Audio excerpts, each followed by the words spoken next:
हाय, good evening, नमस्कार, आदाब। मेरा नाम है आरजे राज। आप देख रहे हैं 481st एपिसोड ऑफ नागपुर's most happening Facebook live show, जिसका नाम है राज की बात। छतरपुर फार्म्स प्रेजेंट्स राज की बात in association with Kamath and Durukar Wealth Manager. My home partner is SDPL. My inside home partner is Inside Story. A big thank you to my hospital partner, which is the One Health Clinic by Dr. Sameer Arbat. I really want to thank all of you who watch my show. Tricos, the chocolate brand, Licksters, the ice cream brand, Multifit, the best gym in the Nagpur city, and I would really want to thank आलीशान। नागपुर में सबसे अच्छे मर्दों के लिए जो कपड़े मिलते हैं वो आलीशान में मिलते हैं। कृपया वो जाएं and by the best Regal ethnic store of the Nagpur city, that's Alishan. Buy clothes from there. And also to mention Servicing Wala, which is my Atmanirbhar Bharat partner, and a big thank you to Joshi Security Systems. Mix of flair एक ऐसा bartending का institute जो आपको देता है मौका bartender में एक करियर बनाने का और आप जीवन में आगे बढ़ने का। मेरे साथ इस वक्त एक ऐसी शख्सियत है जिन्होंने रेस्टोरेंट इंडस्ट्री में काम किया है, फूड इंडस्ट्री में काम किया है। बिलीव करते हैं कि वाकई में लोगों को आज बहुत दिक्कतें जा रही हैं। किस किस्म की दिक्कतें जा रही हैं उन्हें भी और इस इंडस्ट्री में भी, ये जानने के लिए भी मेरे साथ इस शहर के एक जाने माने रेस्टोरेंट मैनेजर हैं जिनसे मैं बात कर रहा हूं। और मैं बता दूं, the best of south Indian food is at Uttar Dakshin. They are my food partner, big thank you to them as well. मेरे साथ इस वक्त है रोशन कोहले जी। रोशन जी नमस्कार। नमस्कार सर। आप एक रेस्टोरेंट ब्रांड को रिप्रेजेंट कर रहे हैं। मैं उनका नाम नहीं ले सकता है निजी कारणों की वजह से, पता है आपको क्या कारण है, लेकिन मैं आपसे जानना चाहूँगा कि ये कोरोना काल में किस किस्म की स्थिति है? कोरोना काल में सर स्थिति ये हो गई है रेस्टोरेंट की कि जो गवर्नमेंट ने जो सैंक्शन है, रिस्ट्रिक्शन करके रखे हुए हैं, उसके वजह से हमारा जो रेस्टोरेंट बिजनेस है काफी डाउन चला गया। जो पहले बिफोर मार्च से हमारा जो बिजनेस चलता था डेली 10,000 15,000 सब प्लस में जाता था, अभी का जो है सेल काफी डाउन हो गया, एकदम बिलो, यानी कि प्रॉफिट एंड लॉस वाला स्टेटमेंट है उससे भी डाउन हो गया। और ऐसा कब तक चलेगा ये भी श्योर नहीं है, और गवर्नमेंट अपनी रिस्ट्रिक्शन हटाने को अभी तक तैयार नहीं है। हम भी चाहते कि रिस्ट्रिक्शन हट जाए, पर कब हटेगा इसके लिए अभी तक कोई भी सर्कुलर या ऑर्डर पास नहीं हुआ है। तो हुआ क्या था, मतलब जब कोरोना काल खत्म हुआ, जब रिस्ट्रिक्शंस खत्म हुए, तो आपको लगता है कि लोगों ने लापरवाही करी और उसके वजह से फिर से कोरोना बढ़ा, जो दूसरी लहर आई, या आपके हिसाब से सरकार का नियोजन ही गलत हो गया, सरकार पूरी तरीके से तैयारी नहीं थी? दोनों भी रीजन सही है साहब के। लोगों ने लापरवाही तो की है, पर जो प्रतिबंध लगाए गए हैं, जो रिस्ट्रिक्शन लगाए गए, वो सही मात्रा में बाद में उसको अपडेट नहीं किया। बाद में केसेस कम होने के बावजूद भी रिस्ट्रिक्शन वैसे के वैसे ही कैरी ऑन फॉरवर्ड चलते रहा है। अब बिजनेस कैसा है?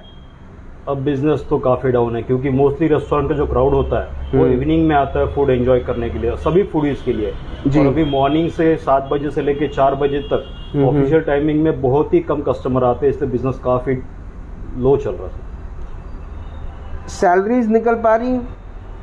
हमारे यहाँ पे तो एमडीज ओनर काफी अच्छे, सैलरी तो दे भी रहे, उतना बेयर भी कर रहे, पर ये कब तक बेयर करेंगे इसकी हमें काफी चिंता है।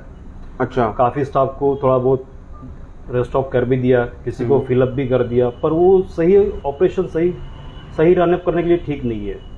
तो आपको क्या लगता है, क्या सरकार ने आपकी मदद करनी चाहिए थी? क्या होना चाहिए था आपके हिसाब से? बिल्कुल, अगर केसेस अगर नहीं बढ़ रहे हैं, उतना अगर डरने की बात नहीं है, तो पब्लिक प्लेसेस में कम से कम थोड़ी शिथिलता दे दिया जाए, और रेस्टोरेंट का जो टाइमिंग है वो एटलीस्ट कम से कम 9 बजे तक तो भी कर दिया जाए। और उसके बाद में भी वैसे भी सभी restaurant hygiene, sanitation, cleaning part ये तो मेंटेन कर रहे हैं, यूज मास्क। उसके बाद में हर गेस्ट का एंट्रीज, मोबाइल नंबर, अगर वो थोड़ा सिक रहता, बीमार रहता, तो उसको पार्सल देके वहीं से उसका जाने का प्रबंध कर देते हैं। प्रॉपरली एकदम हेल्दी गेस्ट को इनसाइड प्रीमाइसेस पे परमिशन करते हैं, और जो भी सिक गेस्ट है उसको आउटसाइड में पार्सल देके टेक अवे कर देते हैं उसको। तो आपको मिलेगा अगर मौका, हमारे माननीय चीफ मिनिस्टर्स जी उद्धव ठाकरे जी से कुछ कहने का, तो क्या कहेंगे उनसे आप?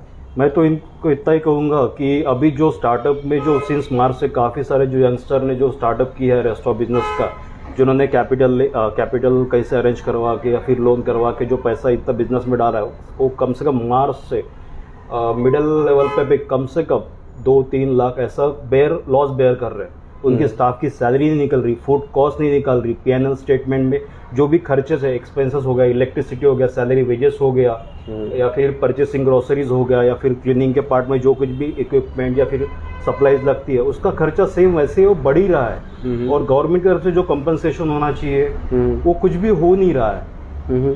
तो थोड़ा सा अपने CM साहब ने इसके ऊपर भी ध्यान देना चाहिए, क्योंकि रेस्टोरेंट इंडस्ट्री के ओनर अभी काफ़ी डाउन चल रहे हैं। और रही बात जो रेस्टोरेंट का जो कंसेप्ट था जी, इवेंट वाला कंसेप्ट, जो प्राइवेट पार्टीज आती थी, वो भी आ नहीं रही है।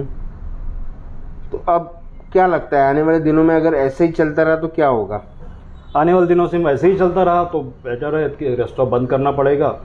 लॉस बेयर करने से बेहतर है कि उसको शट डाउन कर दे और वहीं पे घर पे बैठ के देखते रहे कब तक लॉकडाउन की रिस्ट्रिक्शन हट जाते हैं, या फिर कब अपने को बाहर जाके मिलता है। बस वही खर्चे कम कर लो और अपनी ज़िंदगी सिमट लो कम इसमें। कोरोना काल में सैलरीज वगैरह मिली आप लोगों को? मतलब कोरोना काल में सर ओनर तो अच्छे थे, इसलिए सैलरी काफ़ी अच्छे से दिया उन्होंने। हमने भी थोड़ा बहुत उनके साथ में कोऑपरेट किया जब ज़रूरत थी, कि उस टाइम पे जब हार्ड लॉकडाउन था उस टाइम हमने भी उससे कोऑपरेट किया। पर मुझे नहीं लगता कि बाकी के ओनर भी सेम वैसे ही कोऑपरेट करते होंगे। कहीं ने तो अपने रेस्टोरेंट बंद करके रखे होंगे, तो बाकी बहुत सारे लोग अनएम्प्लॉयमेंट हो गए, जिनका घर कैसे चलता होगा। उसके बाद में जो सर ने जो गवर्नमेंट जो parcel take away Swiggy Zomato पे जो चालू करके रखा है, उसका भी लॉस कंपनी को ऐसा बेयर करना पड़ रहा है कि उस पर भी कुछ % उनको देना पड़ता है। तो उस पे वजह से भी काफ़ी एकदम भरपाई नहीं हो पा रही, जो होनी चाहिए वैसी भरपाई नहीं हो रही। तो मेरा आखिरी सवाल, आने वाले दिनों में क्या आपकी अपेक्षा है, और अगर वो अपेक्षा पूरी नहीं हुई तो क्या होगा?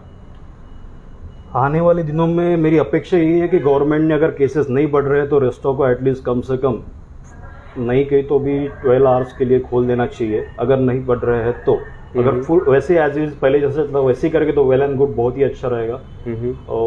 और दूसरी मेन चीज़ कि थोड़ा बहुत जो भी लॉस बेयर कर रहे हैं जो इन्वेस्टर है, तो उनको कुछ कंपल्सरी मार्केट में कुछ अगर मनी मिल जाता है या कुछ फंडिंग हो जाए तो काफ़ी अच्छा रहेगा। रोशन जी, आपने अपना वक्त दिया, आपने हमसे बात करी, उसके लिए बहुत बहुत धन्यवाद।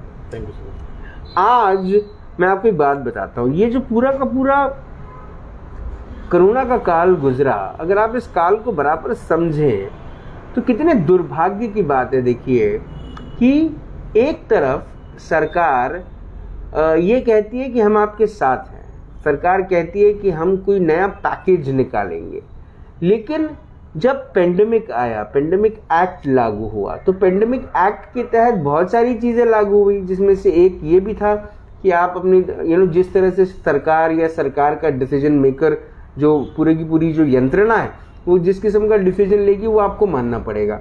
चलिए साहब, वो मान लिया, लेकिन जो लॉस है उसकी भरपाई कौन करेगा?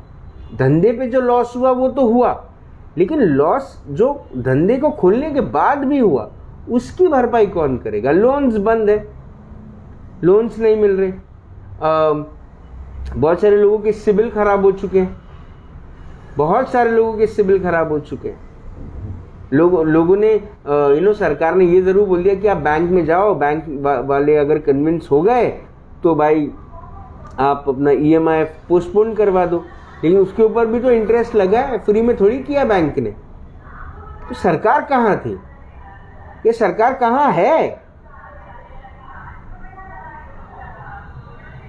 राज्य सरकार, केंद्र सरकार, ये दोनों सरकारों की जिम्मेदारी बनती है कि नहीं बनती है? और वो भी उनके लिए जो आपके ये वही लोग हैं जिनसे आप वोट मांगने आएंगे, ये वही लोग हैं जो बड़े ही इमोशनल हो जाते हैं आपको वोट देते वक्त, आपको भाऊ दादा क्या क्या चीजें बोल देते हैं।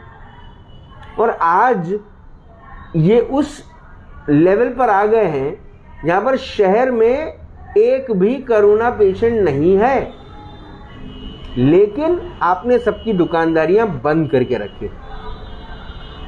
सरकार से निवेदन है कि कृपया वो व्यापारियों की तकलीफ को थोड़ा समझें।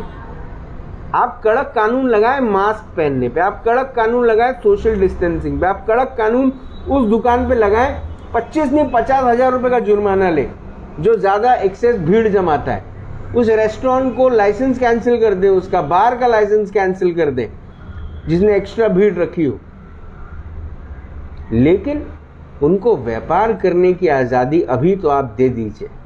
कृपया जो आपका 4 बजे वाला कानून है, सैटरडे संडे वाला कानून है, उसको आप कृपया करके खोल दें। ये निवेदन है आपसे, आप खोल दीजिए।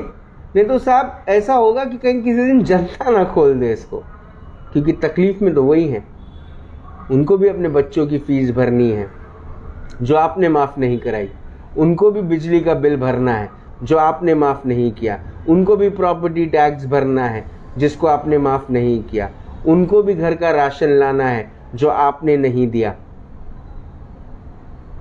आपने कुछ नहीं किया, आपने कुछ नहीं किया। आप सरकार हैं, कुछ तो करते। कल शाम को 5 बजे होगी मुलाकात इन राज की बात। तब तक आप अपना ध्यान रखें, सुरक्षित रहें, स्वच्छ रहें, स्वस्थ रहें, मस्त रहें, खुश रहें, व्यस्त रहें, परिवार के साथ एक अच्छा वक्त बिताएं और अपने परिवार को एडुकेट करें कि किसे वोट देना है और किसे नहीं। अगली बार जब इलेक्शन आए सोच समझ कर वोट करें। कुछ चीज़ें हिंदुस्तान ने नहीं भूलनी चाहिए। 75वीं सालगिरह आने वाली है हिंदुस्तान के इंडिपेंडेंस की, हिंदुस्तान की आज़ादी की, और अगर हिंदुस्तान ऐसे ही भूलने की बीमारी लेकर चलता रहा तो वो दिन दूर नहीं जब ये कुछ नहीं करेंगे और आपसे कहेंगे कि हमने सब किया, और आप शायद उससे भी भूल जाए।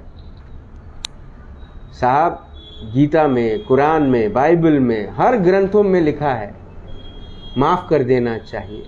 जब कोई गलती करे उसको मन में लेकर नहीं चलना चाहिए, उसे माफ़ कर देना चाहिए। लेकिन ऐसी गलती जिससे आपको, आपके बच्चों को, आपके परिवार को, आपके शहर को तकलीफ हो, उसे याद बिल्कुल रखना चाहिए।